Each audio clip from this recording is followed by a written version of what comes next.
예, 국민의힘 공천 이제 마지막까지 왔습니다. 그중에서도 이영, 이혜훈, 하태경 3인 경선으로 시작해서 2차 결선 투표까지 간 서울 중성동 을 이곳이 단연 세간의 눈길을 끌었죠. 그 치열했던 경선 결과가 어제 나왔습니다. 이혜훈, 하태경, 하태경, 이혜훈 두 사람 가운데 이혜훈 전 의원이 본선행 티켓을 거머쥐었습니다. 지금부터 직접 만나보죠. 어서 오십시오. 안녕하세요. 오늘 아침에 얼굴이 굉장히 밝으십니다. 죽을 고생했습니다. 소감부터 한 말씀 주시죠. 글쎄요, 뭐 본선보다 더 치열했던 것 같아요. 오히려 이 고비가 더 힘든 고비가 아니었나 싶어요. 그 정도로. 예. 아니 사실 그도 그럴 것이 이혜훈, 하태경, 이영 공천 신청자가 3명인데 3명이 모두 이렇게 쟁쟁한 곳은 저는 여야 통틀어서 없었던 것 같아요. 그런가요? 예. 그렇죠? 저희는 뭐 저희 지역구에만 빠져서 다른 곳이 누가 신청했는지, 누가 어떤 경선을 하는지 뭐 아무것도 모르고 2달을 지냈습니다. 이렇게 중성동을이 핫플레이스가 될 거라고 예상하셨어요? 상상을 못했죠. 당에서 모 인사가 갑자기 보자고 해서 나갔고, 그날 뭐 거기 나가라 했을 때는 지상욱 후보가 사퇴했는지도 몰랐어요. 전혀 뭐 선거할 생각을 못했고, 선거 준비가 일절 안 돼 있어서 저는 뭐 저를 도와주는 운전할 친구조차 없던 상태였으니까. 그래서 거의 한 달은 운전할 친구도 없이 혼자 운전하면서 다니느라 딱지도 많이 끊고. 알겠습니다. 사실 하태경 이제 후보는 현역 의원이시고 또 이영 후보는 이 정부에서 장관을 지낸 친윤 인사고 반면에 이혜훈 후보는 물론 국회의원 지내셨지만 현재는 원외 인사이기 때문에 네, 뭐 사실은 승리를 장담하는 사람이 그렇게 처음부터 많진 않았잖아요. 그리고 다들 제가 안 될 거라고 봤죠. 왜냐하면 제가 너무 오래 쉬었고 네. 정치 그만둔 지가 오래됐기 때문에. 저랑 인터뷰하신 지도 오래됐어요. 네, 정치 그만뒀다고 제가 아예 방송도 끊고 방송에 안 나온 지도 너무 오래됐어요. 그러다가 어떻게 다시 내가 도전해야겠다 하신 계기는 뭘까요? 아니요, 그러니까 갑자기 불러서 갑자기 우리 후보가 불러서. 사퇴했으니 당을 위해서 나오라고 계속 압박을 하는데 그분은 누구예요? 좀 나올. 지금 뭐 실명 얘기하기는 그렇고 뭐 공천을 이제 그림을 그린다고 알려진 분이라 실명을 얘기하기는 그렇고. 근데 그때는 이제 당장 전쟁은 시작됐는데 우리 장수가 없다. 당을 위해서 희생하라 그러시는데 그때는 좀 그래서 제가 봤을 때도 갑자기 사람이 없고 사람은 사퇴했대는데 뭐 어떡하겠어요. 네. 그래서 뭐 고민할 시간도 없다 그러고 그러시니. 그렇게 시작했는데 갑자기 핫플레이스가 된 거예요. 그리고 뭐 단수공천이라고 아무도 없다고 사람이 없다고 계속 그러시니까 나갈 사람이 없다고 계속 그러셔서 저도 그냥 그러면 희생해야 된다니까 그런 줄 알고 나갔는데 한 반달 있으니까 갑자기 공천 신청 마감 날 그냥 갑자기 2사람이 뛰어오시니까 어떻게 방법이 없었어요. 그러고 나서는 내가 질 수도 있겠구나 그런 생각을 하셨던 거예요. 그때는 뭐 이미 저는 선언을 했는데 어떡하겠어요. 2사람이 왔으니까 나는 빠질게요. 그럴 수는 없잖아요. 울지 마세요. 지금 우시려고 그러는. 근데 이제 이 얘기를 안 할 수가 없는 것이 어제 결과 발표 직후에 하태경 의원이 문제 제기를 강하게 했습니다. 기자회견을 열어서 이 결과를 납득하기가 어렵다. 왜냐? 3인이 겨룬 1차 투표 때 득표율이 하태경 46.01%, 이혜훈 29.71%, 이영 25.95%였는데 불과 이틀 만에 치러진 2인 결선 투표 때는 하태경 50.87, 반면에 이혜훈 49.13. 거기에 가산점이 5% 붙었죠. 그래가지고 이혜훈 의원이 이제 이기는 걸로 됐다. 아니 어떻게 이틀 만에 이혜훈 의원은 거의 20%포인트가 오를 수 있느냐. 이건 확률적으로 불가능하다. 어떻게 보십니까? 사회가 그걸 좀 더 배우셔야 된다는 생각을 했어요. 너무나 당연한 게 눈에 보이는 게 그렇게 자명한 게 왜 눈에 안 보이실까? 왜냐하면 이제 하태경 의원은 늘 대통령을 공격하시고 대통령을 지지하는 사람들 입장에서는 표가 가기가 어려운 후보예요. 근데 이영 후보는 대통령 초대 이제 윤석열 정부의 초대 장관을 했고 그리고 캠페인을 어떻게 했냐면 대통령이 내려보낸 사람이란 캠페인을 2달 동안 하셨어요.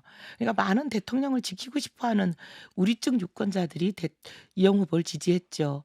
근데 이거는 이제 본선 투표가 아니고 경선이기 때문에 여론조사를 누굴 대상으로 하는 거냐면 당원 20%, 그리고 국민 80%라고 돼 있는데 여기서 국민은 전체 국민이 아니에요. 우리를 지지하는 국힘 지지자와 중도만 대상으로 합니다. 그러니까 민주당 지지자라고 밝히면 빠지죠. 다 빼죠. 예. 그러면 결국 누구냐면 국힘 지지자 위주의 경선이에요. 그럼 국힘 지지자 위주면은 다 대통령을 지키고 싶어하는 사람들이고 대통령을 지키고 싶어하는 사람 위주의 경선이기 때문에 이영 후보를 지지했던 사람들은 하태경 후보를 찍기가 어렵죠. 그리고 이영 후보와 이혜원을 지지했던 사람들을 다 표를 합하면 하태경 후보 지지자보다 10%가 넘게 10% 정도가 더 높잖아요. 예, 그 더하면 산술적으로. 네. 그럼 당연히 그 두 후보 지지자를 합하면 하태경 후보보다 10%가 높은데 어떻게 그 생각을 못 하셨을까? 근데 이제 이 어제 하태경 의원 기자회견 제가 유심히 들어보니까 당원 20% 부분이면 모르겠는데 일반 국민 80% 부분에서 대단한 이틀 동안 대단한 사태 변경이 있었던 거나 그런 게 아닌 상황에서 이렇게까지 차이가 나기는 쉽지 않다. 조직이 움직이지 않을 그러니까, 선거가 아니기 때문에. 그 얘기를 하는 거잖아요. 이영 후보를 지지했던 사람들의 성향이 윤석열 대통령을 지지하는 사람들이라는 얘기를 그대로 드리는 거잖아요. 그러니까 일반 국민이라고 할지라도. 일반 국민들이 왜 이영 후보라는 분은 오랜 정치 경력을 가지고 계시는 분이거나 그렇게 대중적으로 많이 알려진 분이 아니잖아요. 아주 짧은 어떻게 보면 비례대표를 하셨기 때문에 비례대표는 그렇게 이제 자기 개인적인 히스토리가 많이 알려져 있거나 개인 지지 기반을 많이 가진 분이 아니잖아요. 그러면 이영 후보가 짧은 기간 동안에 2달 동안의 캠페인을 통해서 일반 국민들에게 뭘 알렸냐? 윤석열 대통령이 내려보냈다. 이게 이제 카톡이나 문자를 통해서 언론을 통해서 많이 알린 분이기 때문에 결국 이영 후보의 지지는 대통령 지지와 거의 겹친다고 봐야죠. 그러니까 무당층 일반 국민이라고 할지라도 이영 후보 지지했던 분들이 옮겨온 것이다. 이렇게 지금 그렇게 말씀하시는 거군요. 알겠습니다. 이혜훈 전 의원이 뭐 판단할 문제는 아니긴 합니다만 지금 하태경 의원 측에서 응답자들의 음성 파일을 포함한 원데이터, 러데이터를 달라고 당에 요청한 상태거든요. 이거는 전부 다 공관위가 공개하는 것에 대해서는 동의하세요? 아니 그건 뭐 당이 판단할 일이죠. 뭐 당에서 당이 판단하겠죠. 하라고 뭐. 하면은 오케이. 그 제가 오케이 말고 할 건 아니죠. 근데 솔직히 저는 제 마음은 책임 당원들 1차 투표에서 하태경 의원이 거의 절반 가까운 그 지지를 얻었다고 그렇게 돼 있거든요. 저는 그게 도저히 믿기지가 않았어요. 솔직히 말하면. 책임 당원들은 우리 하태경 후보를 극도로 싫어하거든요. 이혜원 의원이 느끼시기에 그렇다는 거죠. 근데 이제 그때 저도 솔직히 그런 마음이 들었지만 당의 결정에 대해서 수긍하고 3자 경선인데 어떻게 당원들이 그렇게 극도로 싫어하는 후보가 절반이나 나올 수가 있어요. 상식적으로는 그렇거든요. 모든 당원들이 그날 이제 시장에 나가서 명함을 돌리니까 뭐 거의 흥분하면서 이건 있을 수가 없다. 심지어 그분들은 뭐라 그러냐면 어떻게 하태경이 결선에 갔냐고 항의를 하세요. 제가 정리를 좀 해보자면 그러니까 나도 불만이고 의심 있는 부분이 있지만 받아들였다. 그 받아들이고 다 그냥 이영 후보 지지자들도 그렇게 항의를 하고 했지만 저희들은 당의 결정에 대해서 그런 얘기 일절하지 않았죠. 알겠습니다. 윤희숙 후보가 바로 옆 중성동 갑 후보입니다. 두 분의 이력이 매우 비슷해요. 뭐 여성이란 점도 그렇고 서울대 경제학과 출신의 경제학 박사, KDI 근무 이력, 서초갑 의원 지낸 이력까지 지금 비슷하신 거잖아요. 그래서 이것이 어떤 시너지를 좀 낼 수 있을 거라고 기대하십니까? 네, 그렇다고 봅니다. 사실 서로 공조할 부분도 많고 특히 이제 선거구가 보면은 지금 이제 같이 묶여 있기 때문에 지역이 상당히 이제 그 같이 협력해야 될 부분들이 많습니다. 중구와 성동이 갑을로 지금 나눠져 있는 상태이기 때문에 그 행정 체계가 같이 묶여 있는 부분들이 있습니다. 그리고 공통의 그 지역구 현안들이 있고요. 그래서 같이 협력할 수 있는 부분들이 굉장히 많이 있습니다. 지역 행사도 지금 서로 같이 이제 다니는 곳들이 꽤 있어요. 아, 그래요? 가서 마주치는 두 분 친하세요? 왜 과 후배에다가 제가 또 KDI에서 국회로 오면서 KDI 제 자리가 공석이 됐잖아요. 그 공석인 제 자리에 뽑힌 친구예요. 아, 진짜요? 그렇죠. 그리고 서초갑도 제가 이제 서초갑을 떠났잖아요. 그래서 그 자리에 바로 들어온 제 계속 후속 인사예요. 그러니까 후임병 같은 느낌. 후임병이요. KDI도 제 후임병, 서초갑도 제 후임병. 일종의 여성 경제 블록 뭐 이런 캠페인을 펼칠 수도 있겠군요. 네, 하면 시너지도 있고 지역구에도 도움도 되고 여러 가지 이제 좋은 바람이 불 수 있을 것 같아요. 이제 화제의 지역구 경선에 뭐 승리자 이해운 예비후보 지금 만나고 있습니다. 더불어민주당에서는 박성준 의원이 지금 현역 의원이고 후보자가 됐습니다. 뭐 이분이 이제 워낙 현역 의원으로서 탄탄하게 또 지역을 다져왔기 때문에 좀 밀리는 거 아니야? 갑자기 온 분으로서 이 부분 어떻게 보세요?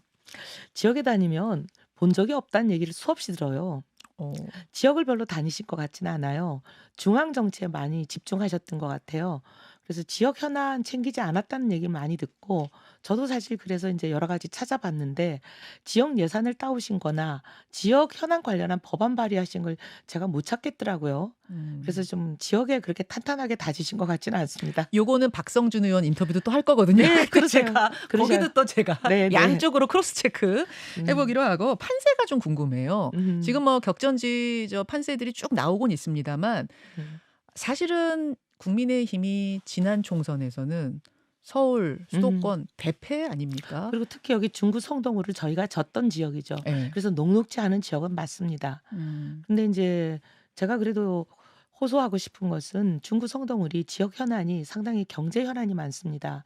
그리고 유권자들이 가장 많은 최대 다수가 갈증을 느끼고 있는 현안은 재개발, 재건축, 리모델링이라고 보거든요. 가장 많은 사람들이 얘기를 해요. 네. 왜냐하면 노후화되고 쇠락한 건물들을 헐어내고 새로 짓는 재건축, 재개발, 리모델링을 원하는데 지금 보면 이제 현역 의원님은 그런 전문가는 아니시고 저는 지난 12년간 의정 활동을 하면서 그 부분에 가장 많은 실적을 냈던 사람이고 39개 재개발 재건축 단지에 성공 신화를 썼던 사람인데 이 분야는 또 보면 해보지 않았던 분들은 이게 워낙 너무 단계가 많고 규정 기준 절차가 복잡하고 까다롭다 보니까 안 해본 분이 하기에는 배우다가 4년 다 간다 이런 분야다 보니까 해본 사람이 바로 투입돼서 즉각 효과를 낼 수 있는 그런 분야다 보니까 재개발 재건축의 국가대표 선수다 그런 별명이 있는 제가 하면은 잘할 수 있지 않을까. 그런 부분으로 어떤 현역 호소를 하고 의원의 싶다. 벽을 좀 넘고 싶다. 네. 호소와 네. 국민의힘이 지난 선거에서 서울, 경기, 인천 120석 가운데 16석 했어요. 너무 힘들었죠. 16석. 이번엔 어느 정도 예상하세요? 그거보다는 훨씬 좋은 성적을 낼 수 있지 않을까. 왜냐하면 그게 바닥이고 체하니까. 바닥 찍었으니까. 예, 바닥이 아니 수도권 체하니까. 지금 후보들 모여서 얘기 나누면 요 정도는 우리가 이번에 수도권을 달아내야 돼 하는 이런 선 같은 거 있어요. 목표치. 목표선은 저희가 당연히 뭐예요, 목표? 예, 목표선은 중간 소위 말하는 60? 반 이상은 가야 된다라고 생각을 하지만 저희가 이거는 갈 수 있다라는 선을 말씀드리기는 어려울 것 같아요. 네. 60석 정도는 해야 된다. 근데 수도권에서 계속 생각해 보면 계속 어려웠어요. 계속 어려워요. 국민의힘의 전신당들 늘 계속 저희가 수도권이 가장 어렵죠. 가장 어렵죠. 예. 근데 의석은 굉장히 많고 그래서 이번에는 일단은 목표치는 절반 60석 정도는 하자. 현실치는? 그건 뭐 저희가 말씀드리기는 어려워요. 예. 알겠습니다. 현안으로 좀 가보겠습니다. 어제 조국 혁신당의 조국 대표가 총선 직후에 한동훈 특검법을 발의하겠다 이렇게 발표를 했습니다. 여기에 대해서 어떤 입장이세요? 굉장히 걱정됩니다. 22대 국회가 정쟁만 일삼고 국민들의 민생을 외면했다는 것 때문에 국민들의 정치 혐오, 정치 외면이 골이 깊어져서 저는 나라가 발전하는데 이게 가장 큰 걸림돌이 있다고 생각하거든요. 정치가 외면할 수 없는 거잖아요. 결국 우리 삶의 발목을 잡는 건데. 근데 이런 정치 혐오를 부추기는 일이 될까 봐 굉장히 걱정입니다. 왜냐하면 민생과 현안을 다뤄야 되는 정치가 국민들이 외면해가지고는 일을 풀 수가 없잖아요. 근데 이렇게 벌써 22대 국회가 시작도 되기 전부터 이런 정쟁으로 그러니까 휘몰아칠 수밖에 없는 이런 이슈를 들고 나오시면 어떻게 되겠습니까? 근데 이런 일은 결코 생산적이지 않다고 생각하는데 이런 이슈를 들고 나오시는 게 저는 별로 바람직해 보이지 않습니다. 왜라고 보세요? 결국 이런 일이 그냥 끝까지 털어서 어떻게 보면은 우리가 털렸다라고 자꾸 주장을 하시면서 그러니 너희들도 끝까지 털어서 끝까지 가보자 이런 말씀처럼 들려요. 근데 지금 조국 혁신당이 등장하자마자 굉장히 선전하고 있지 않습니까? 이 부분은 그러면은 이 조국 혁신당에서 주장하고 있는 뭐 검찰 독재니 정권 심판론이니 이런 것에 대한 어떤 지지가 반영되는 거 아니냐 이런 얘기 하거든요. 어떻게 보세요? 물론 이제 그 조국 그 혁신당에 대해서 공감하는 국민들이 어느 정도 있다라는 거에 대한 이제 반증이 될 수도 있는데 그렇다고 해서 지금 뭐 들고 나오는 부분이 뭐 한동훈 장관이 있었던 시절, 그리고 이제 검찰의 여러 가지 이제 미주알 고주알까지 다 털어보자라고 얘기하는 것이 과연 그러면 생산적인 방법이냐? 저는 그건 아닌 것 같아요. 시스템에 부족한 부분이 있으면 그럼 시스템을 고치는 방안으로 가야지. 검찰이 사주했으니까, 검찰 대통령이 있으니까, 검찰의 약간 수사에 불만이 있었던 모든 거를 다 특검으로 가가지고 이거를 뭐 온 나라를 그 소용돌이 속으로 빠뜨려 보자. 이게 과연 좋은 건가? 알겠습니다. 이 네. 부분에 대해서는 그런 의견 가지고 계시고요. 국민의힘 내부 현안 중에 하나는 도태우 변호사, 도태우 예비 후보 건이었어요. 이분이 그러니까 5년 전에 자신의 유튜브에서 5.18의 북한 개입설 여부도 진상규명할 때 한번 뭐 들여다봐야 된다 이런 취지의 뭐 이야기를 했다고 하고, 그 외에도 일베 글을 뭐 링크한 거라든지 이런 게 이제 계속 드러나면서 한동훈 비대위원장은 좀 심각성을 느꼈던 것 같습니다. 재검토해보자라고 했는데 공관위에서는 사과를 다시 한번 하고 그냥 가는 것으로 이렇게 결론을 내린 모양이에요. 어떻게 생각하세요? 아마 뭐 정치적인 고려도 좀 있지 않았을까 생각을 하는데요. 정치적인 고려요? 네, 왜냐하면 이제 도태우 변호사가 어쨌든 간에 유영하 변호사와 함께 좀 박근혜 전 대통령 관련해서 예. 고려를 해야 될 사안도 있었을 거고, 박근혜 전 대통령의 변호사였던 거죠. 뭐 국정농단. 그런 것도 예. 있었을 거고, 그다음에 이제 도태우 변호사가 또 굉장히 진정성을 담아서 또 사과를 하는 모습에 대해서 과거에 잘못이 있었다 하지만 자기가 저렇게 진정성을 가지고 뼈저린 사과를 하는 부분에 대해서는 또 받아줄 만도 하다, 그렇게 고려를 한 것 같아요. 약간 수도권 민심에 음. 영향을 주거나 그러진 않겠어요. 수도권 후보시니까 제가 여쭙습니다. 그분은 대구 후보기 때문에 그분한테 문제가 없을 것 같은데 수도권 음. 민심에는 좀 영향 없겠어요? 이분이 어떻게 보면은 또 뼈저린 사과를 하는 부분은 그렇기도 하고, 또 공간이가 거기다 대고 아주 통절한 반성을 한다. 네. 그런데 네. 다시 혹시 이런 비슷한 일이 재발되면 그때는 가차없이 그냥 엄격하게 그때는 컷하겠다. 이렇게 하니까 그 정도면은 넘어가지 않을까, 예. 그런 생각이 들기는 합니다. 알겠습니다. 예. 여기까지 네. 오늘 말씀 듣죠. 화제의 경선 격전지였죠. 화제의 네. 경선 격전지 서울 중성동 의뢰 국민의힘 이혜훈 예비 후보 오늘 만나봤습니다. 고맙습니다. 네, 감사합니다. 김현정의 뉴스쇼는 시청자 여러분의 참여를 기다립니다. 구독과 좋아요, 댓글 잊지 않으셨죠? 알림 설정을 해두시면 평일 아침 7시 20분 실시간 라이브도 참여하실 수 있습니다.